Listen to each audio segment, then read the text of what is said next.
Good afternoon, good evening, good morning. Whenever you're watching this video, make sure that you have your notes, you're following along.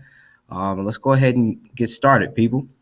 So today we're talking about and we're discussing parallel lines, transversal, and dealing with algebra. So instead of them giving us the actual angle measurement, they're going to give us an equation, and we're going to have to determine, first and foremost, what type of relationship angle pair they have.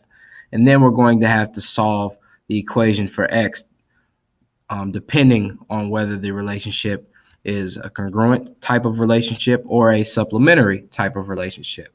So you guys are going to be responsible, just to go ahead and give you a heads up, you guys are going to be responsible for the odd problems. So all the way down to 13.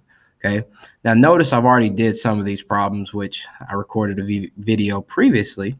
It did not record. But the good thing is I've already had it worked out, so that one less thing that we have to do. So hopefully this makes this video a little quicker. But what I make sure I will do is go into detail with everything and explain it step by step. So let's go ahead and go. So the first thing that we have to do is identify what type of angle relationship, what type of angle pair they have. If you notice this angle here and this angle here, okay, when we look at this, they are on the same side of the transversal line, but they look like they're also in the same position, but just at different locations.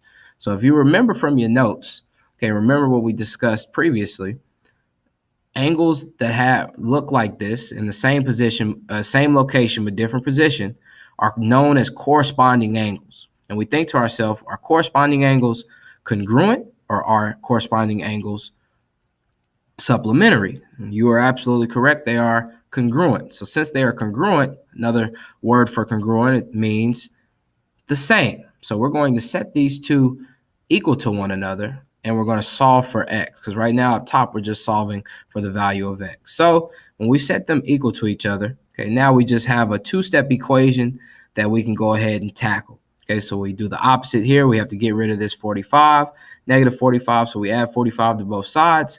When we add 45 to both sides, we have 108 plus 45, which equals 153.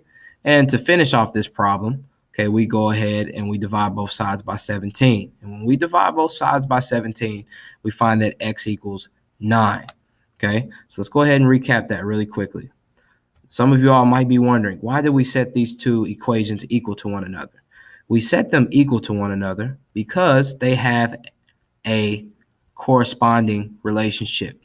And corresponding angles are congruent, meaning they are equal to the same measurement.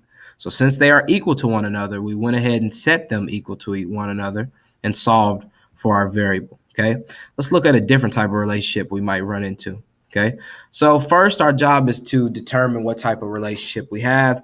Based off that relationship, we can then determine whether or not this particular angle pairs are congruent or supplementary. So with that being said, we need to look at this. Okay, we need to say, hey, are these two angles inside of the parallel lines? And yes, they are. And also something else I want you to notice is that they are both on the same side of the transversal line. Remember, okay, just a quick little reminder really quick.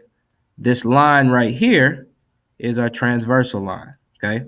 So they both are on the same side. They both are interior. So these are known as consecutive interior angles. And so now you're probably thinking, okay, consecutive interior angles have what type of relationship? And if you guessed it, you are absolutely right. They have a supplementary type of relationship. Supplementary, what does supplementary mean? It's always a good time to review. Supplementary angles are two angles whose sum adds up to be 180 degrees. So since their sum adds up to be 180 degrees, we are going to add these two equations or these two angles together and equal them to 180, because we know the sum of the two should be 180. Then we're just going to combine like terms and solve the equation. So as you can see over here, I went ahead and set them equal to one another. Okay, I went ahead and set them equal to one another. Now we have to just go ahead and solve the equations. First and foremost, we have to combine like terms. So we know that the 6x is like terms with this 11x. And we also know that this 2 is a like term with this negative 9. Constants go with constants, variables go with variables. Okay, so when I combine those two, I ended up with 17x minus 7. which equals 180. And to go ahead and finish this problem off, I went ahead and subtracted 7 from both sides. I'm sorry, I added 7 to both sides. Sorry, we have to do the opposite. Remember, inverse operation, inverse of subtracting, or a negative 7 would be a positive 7, or add 7. Okay, so I added 7 to both sides, which I ended up with 187 degrees. 187. So now, last step, as you all know, we're going to go ahead and divide both sides by 17. And when I did that on my own, I ended up with a final answer of 11. Okay, now, just like what we did a couple of days ago, okay, with the vertical angles, complementary angles, supplementary angles, after we find that x value, that value for x, we can go ahead and dive back in and plug that, substitute that x back into our equation to find out what the actual measurement of that angle should be. So let's go ahead and look at an example like that. Okay, I went ahead and did number 10 down below. Okay, so let's look at number 10. It says the angle, if line C is parallel to line D, okay, this is line C, this is line D. Good time to review really quickly before we progress. Okay, this little symbol here, okay, that means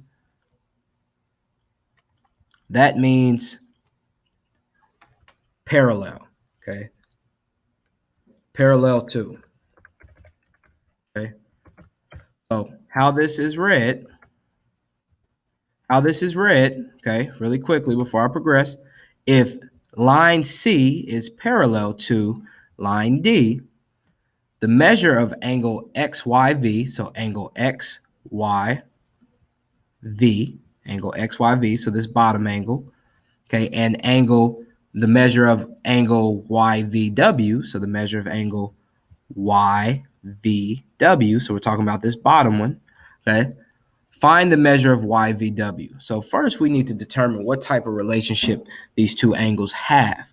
And if you look at them, first we need to say, hey, are these interior or are they exterior? Remember, if the angles that we are comparing, or the two pairs of angles that we are talking about, are inside of the parallel lines, okay, then we know it's an interior angle. If the two angles are outside of the parallel line, so maybe up here and down here, then we know that that's an exterior relationship. So as you can see, both of these are inside the parallel lines. So as a result, okay, the next thing we need to determine, are they corresponding or are they going to be alternate? Well, if you see, they are both on opposite sides of the transversal line, S. Okay, this transversal is line S, and they are on opposite sides. Well, another word for opposite is alternate. So these two angles are alternate interior angles. And we need to think to ourselves, what type of relationship does alternate interior angles have? And yes, you probably guessed it correct. They add up, or they are equivalent to each other. They are congruent or equal or the same. Okay, so since they are the same or equal, we're going to set these two equations equal to one another and solve for x. And as you can see, I did that. First, we have to combine like terms. So basically what I did is I added 1 to both sides. And at the same time, I went ahead and subtracted 8x from both sides. Okay. Whoa, what is happening? Oh my gosh. Oh no. Let's erase that a little bit. That looks crazy. Okay. So I subtracted 8x from both sides. And after I did that, I ended up with 12 equals 4x, or 4x equals 12. And you know we finished that off by dividing both sides by 4. And we ended up with x is 3. So now the last thing that we have to do, notice that this question is different from the ones up above. Up above, they just wanted us to solve for x, find the value of x.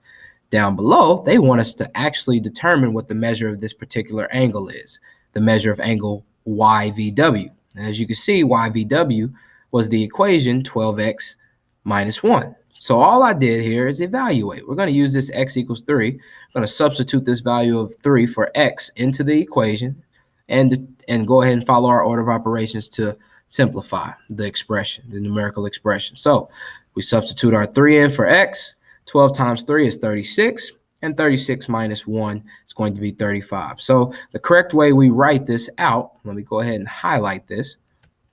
Okay, the correct way that we're going to write this out is we have the measure of angle YVW equals 35 degrees.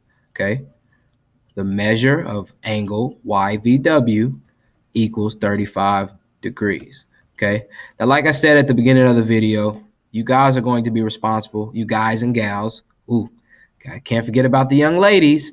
Okay, you guys and gals are going to be responsible for all of the odd problems on this paper. So 1, 3, 5, 7, 9, 11, and 13. So that's 1, 2, 3, 4, 5, 6, 7 problems. Easy peasy.